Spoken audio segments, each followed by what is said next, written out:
Sebenarnya yang dia iriakan sama saya sih cuma karena saya manusia. Sedangkan dia berwujud lain.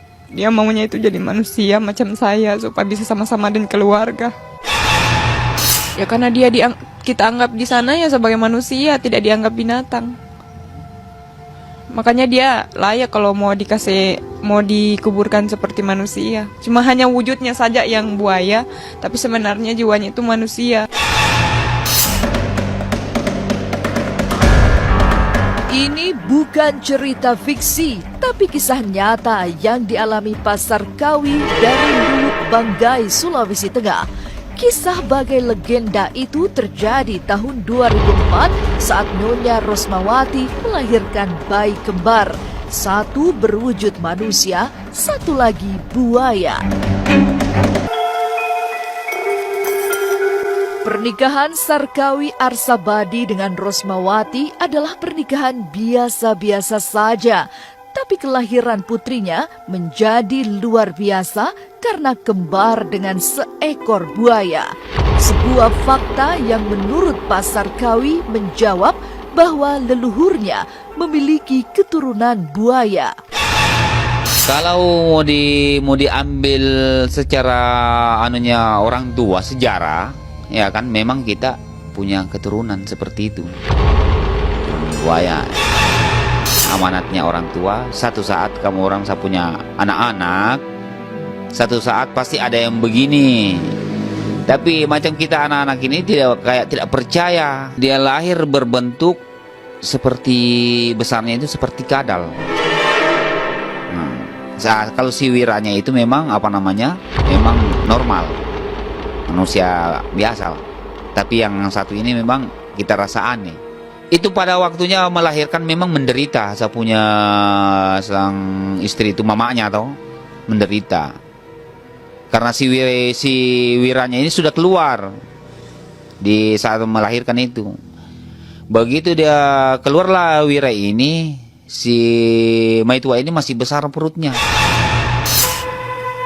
Proses kelahiran bayi buaya sangat berat.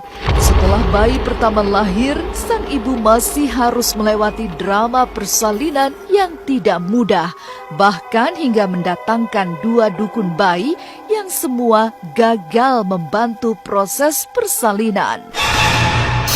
Panggil biang, karena kita kan bukan melahirkan di sama sis atau dokter. Sana dukun kampung. Jadi kita panggil itu dukun satu, dia bilang bebel tidak bisa. Panggil lagi yang kedua, dusun yang kedua juga tidak bisa. Nanti ini kita panggil itu orang tua kampung itu kurang lebih 100 tahun umurnya itu kakek itu, itulah yang bisa mengeluarkan itu sang wirdanya itu yang wujud buaya itu. Wira dulu yang keluar, baru kemudian Wirda. Begitu dia begitu dia lahir, kita tidak simpan di rumah. Karena kita melihat kehidupannya itu dia rupanya di air. Jadi kita lepaslah di air. Tidak bermalam di rumah. Tetapi itu orang tua mengatakan, dia bilang rebuskan telur. Baru dibawa turun di koala. Nah, dikasih turun di koala dengan itu telur. Saya bertanya lagi sama itu kakek itu. Saya bilang, itu telur buat apa? Dia bilang itu untuk pengganti air susunya mamaknya, ibunya. Keganjilan terjadi. 8 tahun kemudian, Wira yang sudah mulai tumbuh besar tiba-tiba mengatakan akan kedatangan saudara kembarnya. Pada waktu itu, begitu kita lepas, umur 8 bulan si Wira ini, kita ke sini, ke Sulawesi Tengah, ke Sulawesi Tengah, umur 8 tahun, kemasukanlah ini kembarnya. Kembarnya kemasukan mengatakan bahwa, Bapak, saya punya saudara datang. Saya cuma jawab, saya bilang iya, saya bilang Wira.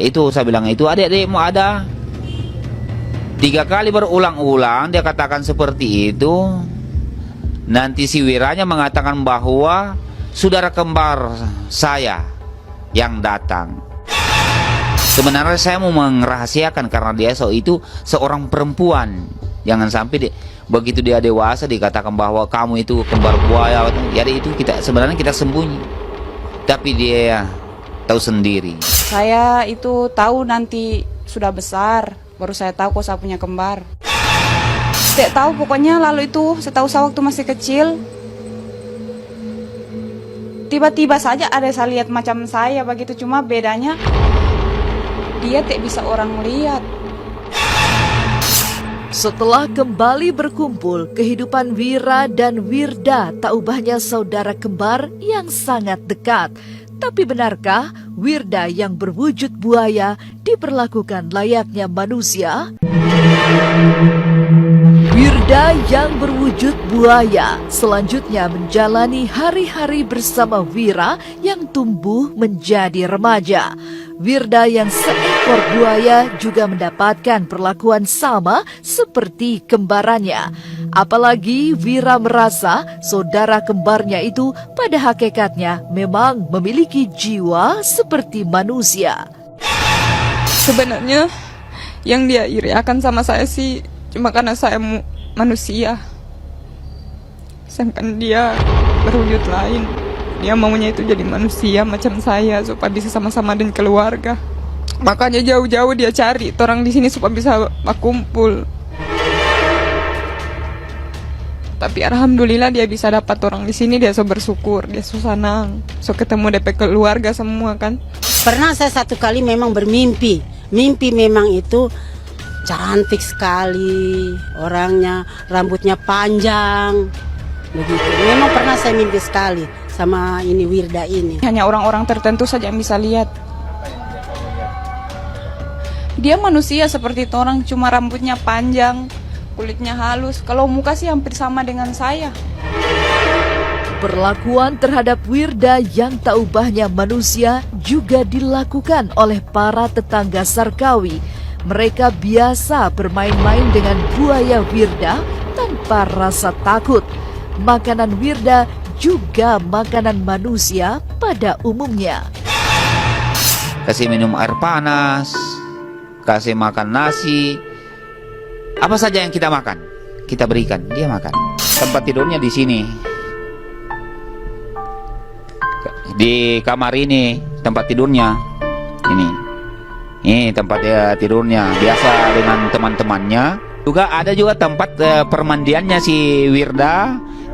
Nah, permandiannya si Wirda di bak ini. Ini baknya yang kita buatkan. Jadi kalau dia mau dari tempat tidur mau rasa berak atau rasa kencing, dia lari ke baknya. Biasanya kita lagi yang peluk-peluk dia, tidak membahayakan, tidak takut.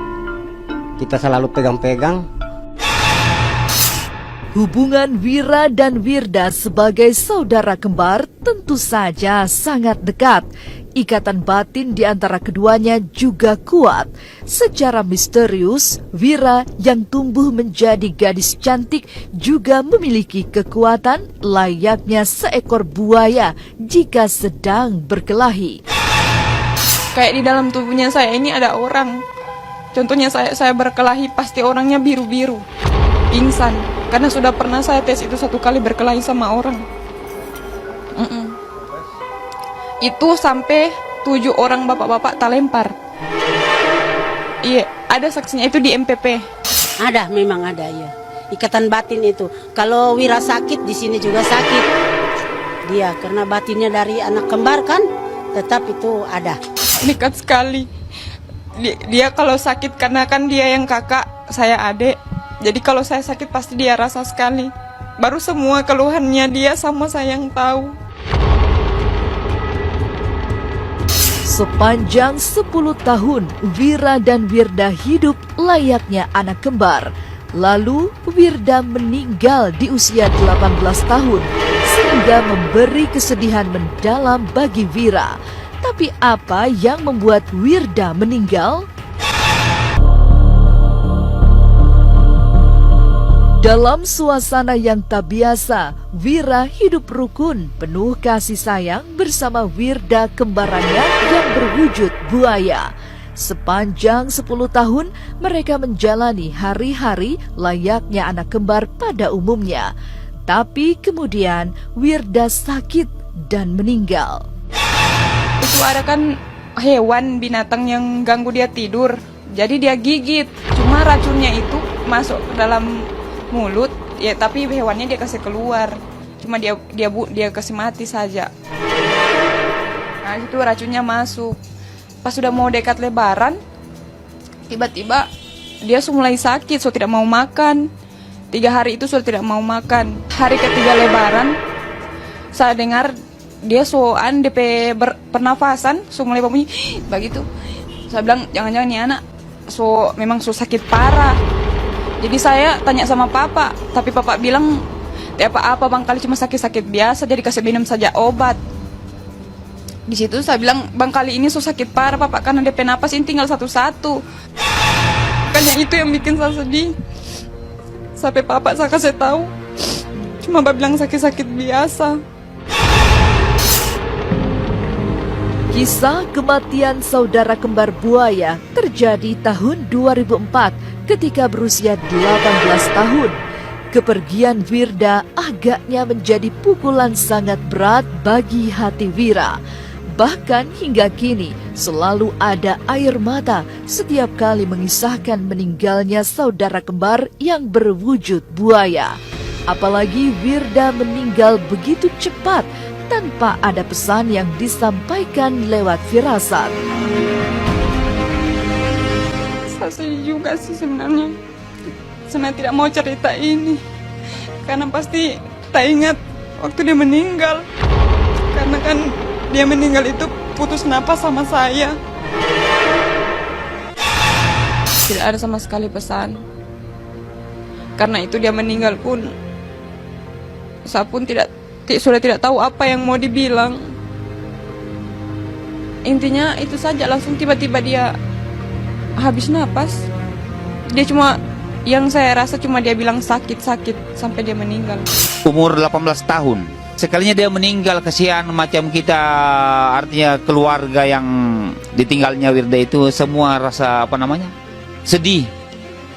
Ya, menangis karena sudah ditinggalkan, walaupun wujudnya kelihatannya itu binatang tapi nuraninya itu manusia. Selama 10 tahun hidup di lingkungan manusia, karena lahir dari rahim seorang manusia, meninggalnya Wirda juga diperlakukan seperti manusia. Seluruh proses pengurusan jenazah Wirda dilakukan taubahnya manusia meninggal. Meski berwujud buaya, Wirda dimandikan, dikafani, serta dikuburkan layaknya manusia.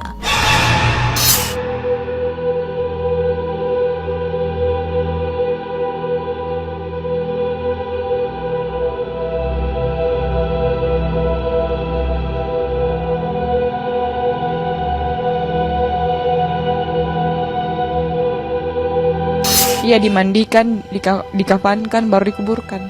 Cuma dia tidak diazankan, karena dia kan tidak ditahu sembahyang atau tidak. Masih banyak yang saya mau bikin sama dia, tapi tidak tercapai karena saya meninggal duluan.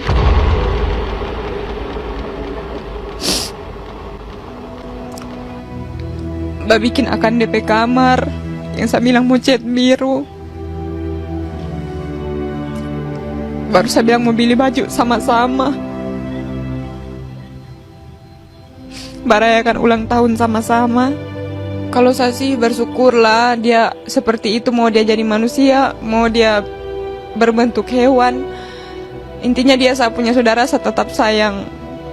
Saya bersyukur saja. Maksudnya saya masih punya saudara, masih ada kakak.